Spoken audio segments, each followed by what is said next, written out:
Les premières actions de Caïn et Abel n'étaient pas de simples offrandes. Elles représentaient quelque chose de bien plus profond, l'attitude de chacun envers Dieu. Tous deux apportèrent des offrandes, mais avec des motivations et des intentions totalement différentes. Caïn, qui travaillait la terre, offrit des fruits du sol. Abel, en tant que berger, offrit le meilleur de son troupeau, les premiers-nés de ses moutons. Cependant, ce n'était pas seulement ce qu'ils avaient offert qui déterminait l'acceptation ou le rejet de Dieu. Il y avait quelque chose de bien plus important en jeu, la foi et le cœur derrière l'acte. Tandis qu'Abel offrait ce qu'il avait de meilleur, avec un cœur plein de foi et de gratitude, Caïn apportait ce qu'il avait, mais sans la même dévotion, sans la même motivation. Et c'est là que surgit le premier grand enseignement de cette histoire biblique, l'importance de l'intention derrière chaque action. Ce n'est pas ce que nous donnons, mais comment nous le donnons, qui compte vraiment. En observant ce passage, on voit à quel point il entre en résonance avec notre quotidien de manière directe. Combien de fois faisons-nous quelque chose uniquement par obligation, sans y mettre notre cœur? Que ce soit dans le travail, les relations ou même les petits gestes quotidiens. Caïn, bien qu'il ait fait une offrande à Dieu, l'a fait de manière mécanique, sans vraie foi, sans véritable engagement. Abel, en revanche, offrit ce qu'il avait de plus précieux, en ayant une totale confiance dans la provision divine. Ce contraste reflète nos propres attitudes. Souvent, nous tombons dans le piège de faire ce qui doit être fait, mais sans y mettre de l'âme. Dieu n'apprécie pas seulement l'acte en lui-même, mais le cœur qui l'accompagne. Ainsi, cette histoire nous invite à réfléchir à la qualité de ce que nous offrons, que ce soit dans nos actions, notre temps ou nos relations. Imaginez, par exemple, une personne qui décide d'aider quelqu'un. Si elle le fait uniquement pour remplir une obligation ou pour paraître généreuse aux yeux des autres, son action perd de sa valeur. La sagesse nous enseigne qu'il faut plus que l'acte en lui-même. Il doit y avoir une véritable implication, un dépassement de soi, une foi qui guide nos choix. Et cette leçon résonne même dans les plus petits gestes du quotidien. Pensez à un artisan qui façonne chaque pièce avec amour, en accordant de l'attention aux détails, ou à un jardinier qui prend soin de ses plantes avec affection et patience. Le résultat de leur travail sera toujours plus satisfaisant quand il y a de la dévotion, quand il y a de la foi dans ce que l'on fait. Cela vaut pour toutes les sphères de la vie. L'effort sincère, celui qui émane d'un désir véritable de bien faire ou de créer avec excellence, sera toujours reconnu. En acceptant l'offrande d'Abel et en rejetant celle de Caïn, Dieu ne faisait pas preuve de partialité ou d'injustice. Il montrait que la véritable foi est ce qui compte vraiment. Et cette foi, si souvent mentionnée dans les récits bibliques, n'est pas quelque chose de passif, mais d'actif. C'est la confiance que, même si nous offrons peu aux yeux du monde, si nous donnons notre meilleur, cela plaira à Dieu. Ce dépassement de soi, cette volonté de donner plus que ce qui est attendu, est ce qui fait réellement la différence. Il est essentiel d'analyser la motivation derrière nos choix. Après tout, ce que nous offrons aux autres, et à Dieu, ne doit pas être fait par convenance ou par habitude, mais doit venir du cœur. Et ici, la Bible nous enseigne à rechercher cette pureté d'intention. Caïn, en offrant ses fruits, n'a pas su démontrer cette foi. Il a apporté quelque chose, mais pas le meilleur de lui-même. Et c'est une erreur que nous commettons souvent sans nous en rendre compte.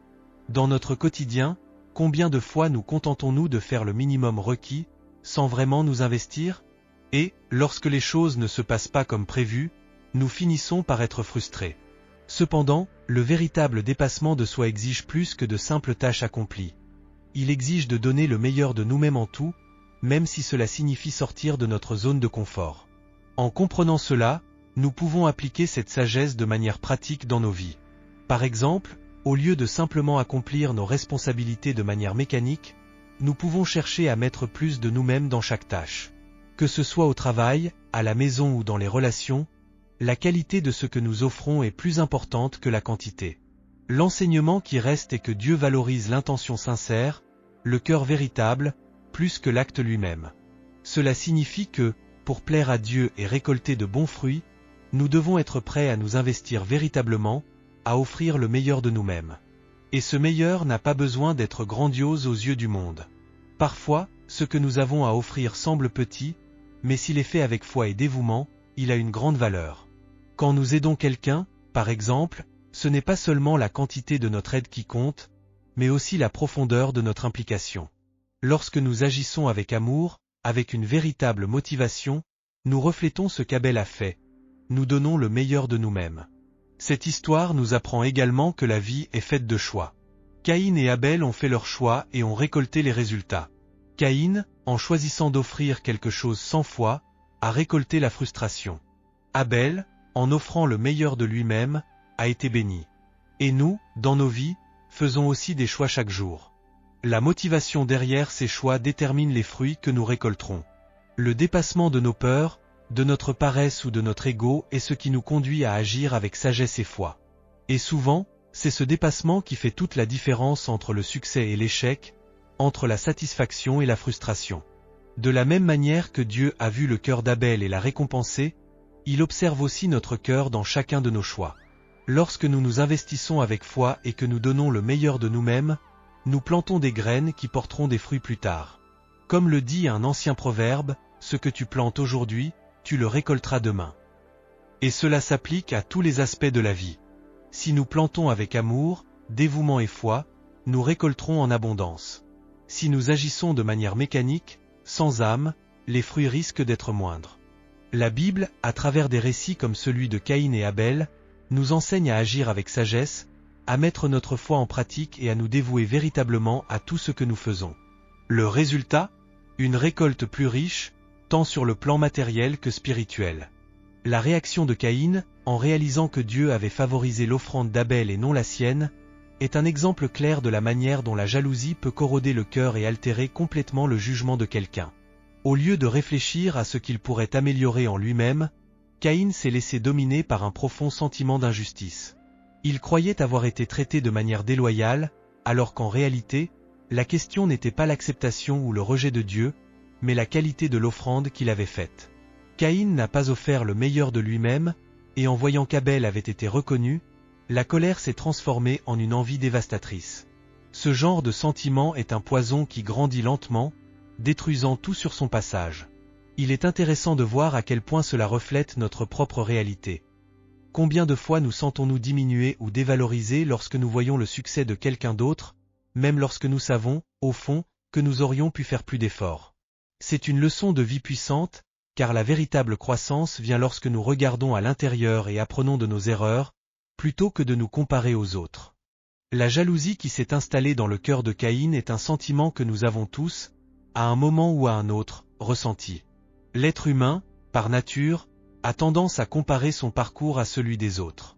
Cependant, la sagesse biblique nous enseigne que la comparaison n'est pas seulement inutile, elle est destructrice. Chacun a son propre chemin, sa propre mission, et ce qui est attendu de nous, c'est que nous restions fermes dans notre propre voyage, sans détourner notre regard vers ce que les autres accomplissent. Caïn, en voyant que son frère avait été béni, aurait dû s'inspirer d'Abel et chercher à dépasser ses propres limites. Mais il a choisi la voie la plus facile, celle de nourrir le ressentiment. Et c'est un choix que nous faisons aussi parfois. Lorsque nous voyons quelqu'un de proche atteindre quelque chose que nous désirons, notre première réaction peut être la jalousie, mais ce que nous devons réellement faire, c'est utiliser cela comme une motivation pour améliorer nos propres actions. Le succès des autres ne diminue jamais notre propre valeur. C'est un enseignement que nous pouvons appliquer directement à notre quotidien. Imaginez une situation où vous travaillez sur un projet et voyez un collègue être félicité ou promu. Au lieu de vous laisser envahir par l'envie, l'attitude sage serait de réfléchir à la manière dont vous pourriez améliorer vos propres performances, d'apprendre ce que ce collègue a fait de différent et d'utiliser cela comme une motivation pour progresser. La Bible nous invite constamment à abandonner la comparaison et à nous concentrer sur notre propre développement, car chacun a un chemin unique à suivre.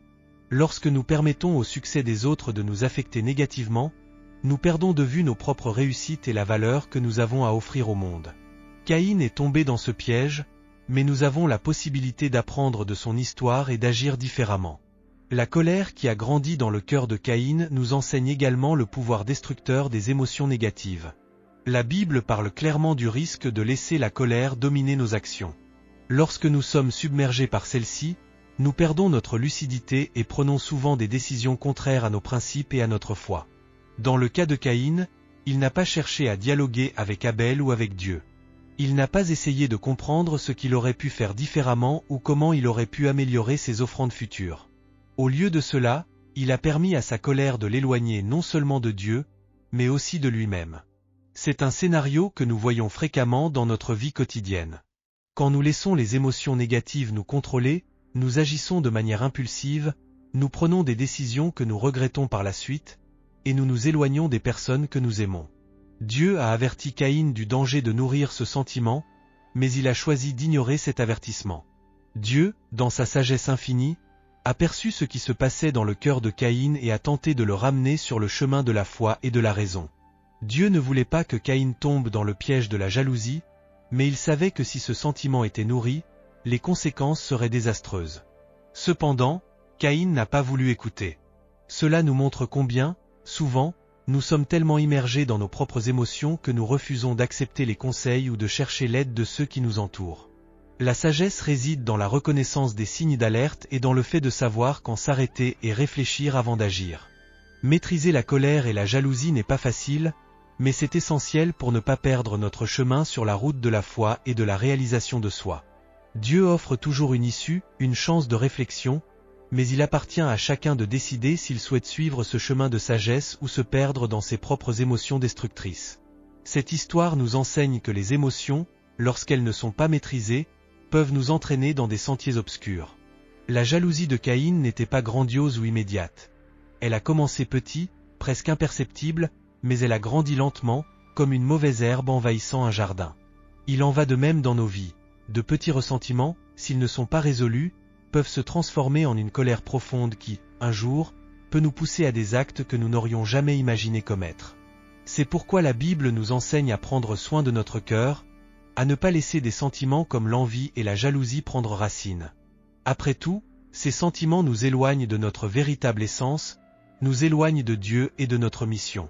Caïn est un exemple de la façon dont une petite étincelle d'envie peut se transformer en un incendie dévastateur. En appliquant cela à notre vie pratique, nous pouvons commencer par réfléchir au moment où nous ressentons de l'envie ou de la colère face au succès des autres. Plutôt que de laisser ce sentiment grandir, il est important de le reconnaître et de le transformer en motivation pour s'améliorer.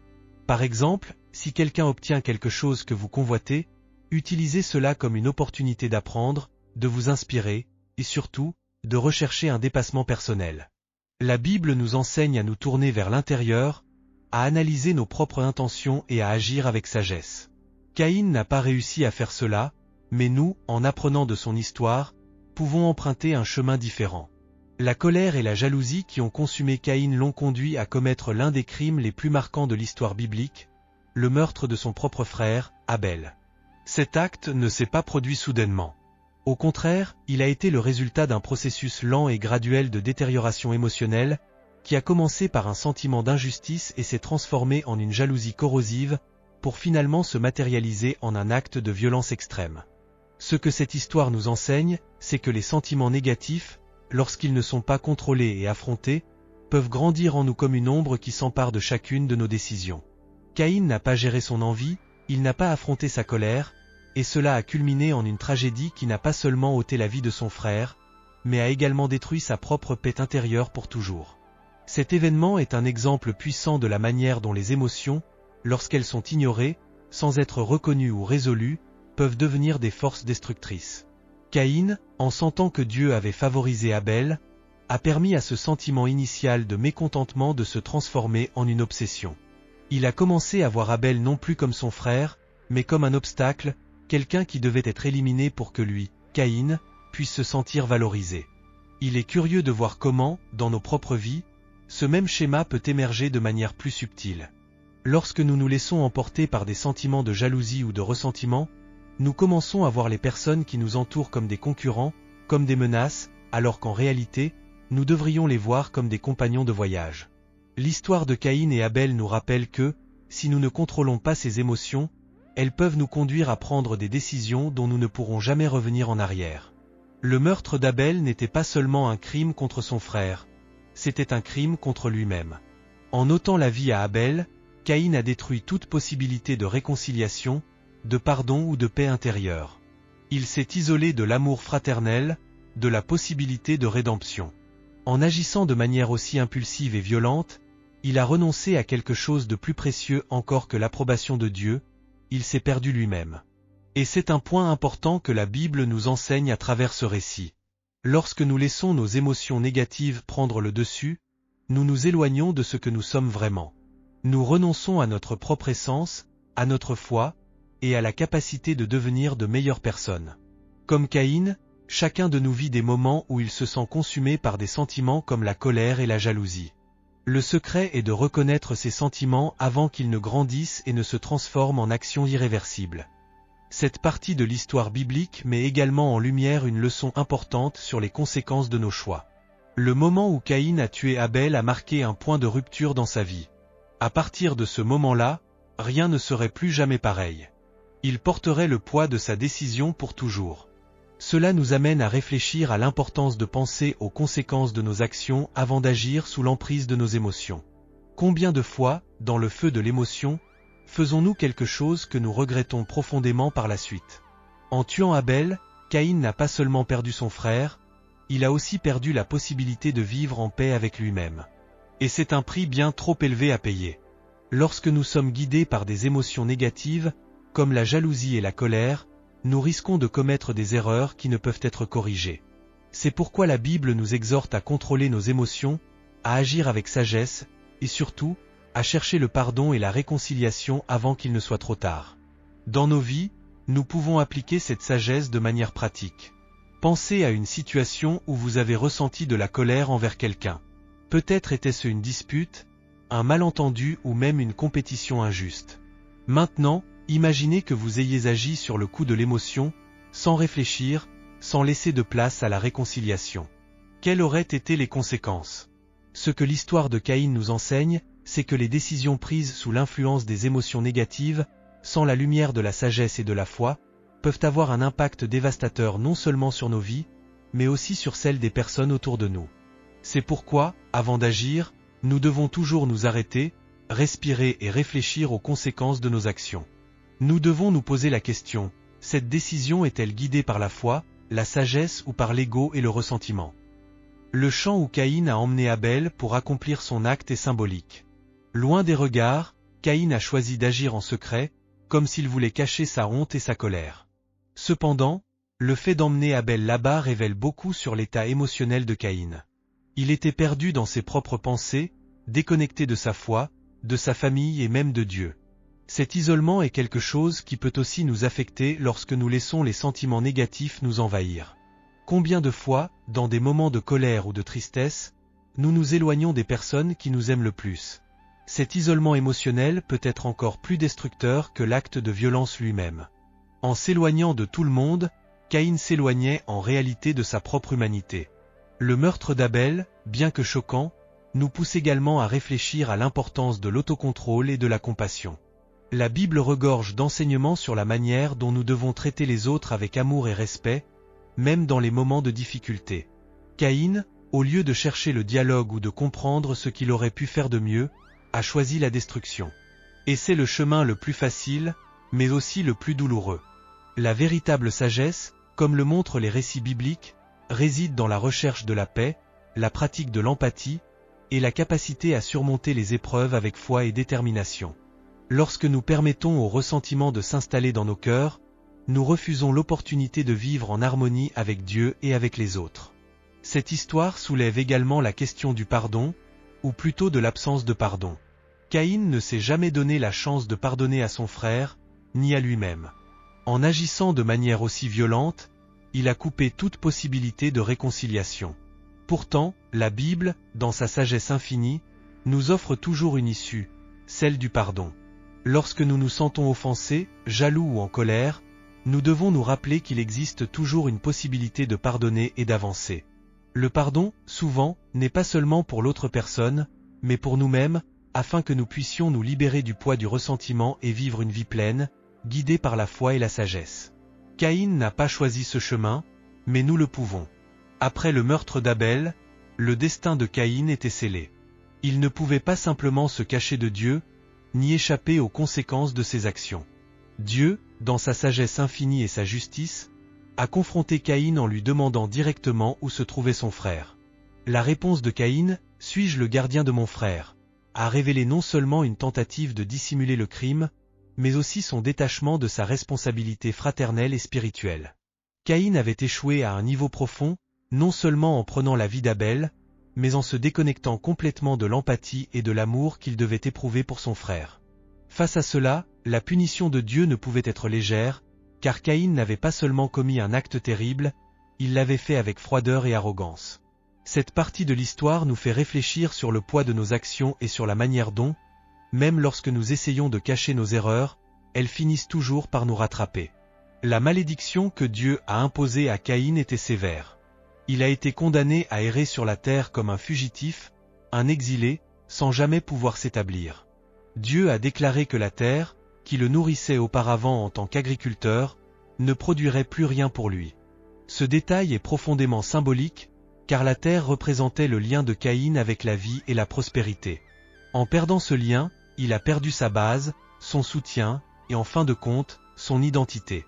Cette rupture avec la terre peut être vue comme une métaphore de la déconnexion de Caïn avec Dieu, avec sa foi, et avec tout ce qui était sacré. En ôtant la vie d'Abel, il n'a pas seulement détruit sa relation avec son frère, mais il a aussi rompu avec la source même de son existence. La terre, qui était autrefois son allié, devenait maintenant son ennemi, refusant de produire pour lui. Ce type de châtiment nous amène à réfléchir à la justice divine. La malédiction de Caïn n'était pas seulement une punition physique, mais aussi spirituelle et émotionnelle.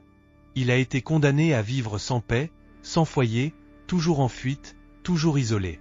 Dieu a clairement montré que, bien que Caïn ait cherché à résoudre ses problèmes de manière violente et égoïste, le chemin de la foi exige de la patience, de la sagesse et la capacité de surmonter ses instincts les plus bas.